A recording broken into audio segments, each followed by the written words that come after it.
উনি পাঠাইছে আজ থেকে প্রায় 10 মাস আগে।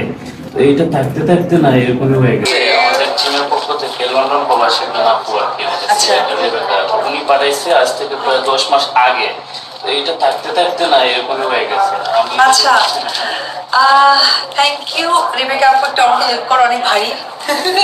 থ্যাংক ইউ রেবেকা আপু, আপনি লন্ডন থেকে আমার জন্য এটা পাঠিয়েছেন। আমি আজকে আবার আমার টিম মেম্বারদেরকে বলি আমাকে প্লিজ কেউ গিফট দিবেন না, আই ডোন্ট লাইক গিফট। আমি শুধু গিফট হিসেবে পেতে চাই আপনাদের ভালোবাসা এন্ড সাপোর্ট। Thank you. আর বাই দ্য ওয়ে, এটা আমি রিসিভ করলাম বিকজ আমার বাচ্চাকে গিফট হলে অনেক খুশি হই। Thank you.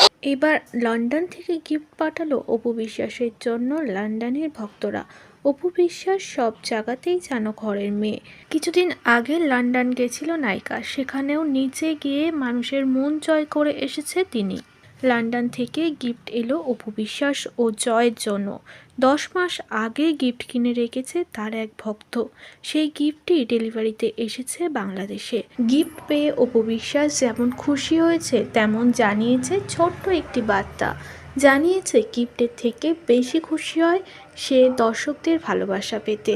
এরপর থেকে গিফট না, তাকে যেন ঘরের মেয়ে করে নেয় সকলে। গিফট দিয়ে সত্যি ভালোবাসা হয় না, ভালোবাসাটা অন্তর থেকে আসলে সেটাই হয়তো ভালো লাগে সকলের কাছে। অপু বিশ্বাসও তার ব্যতিক্রম নয়।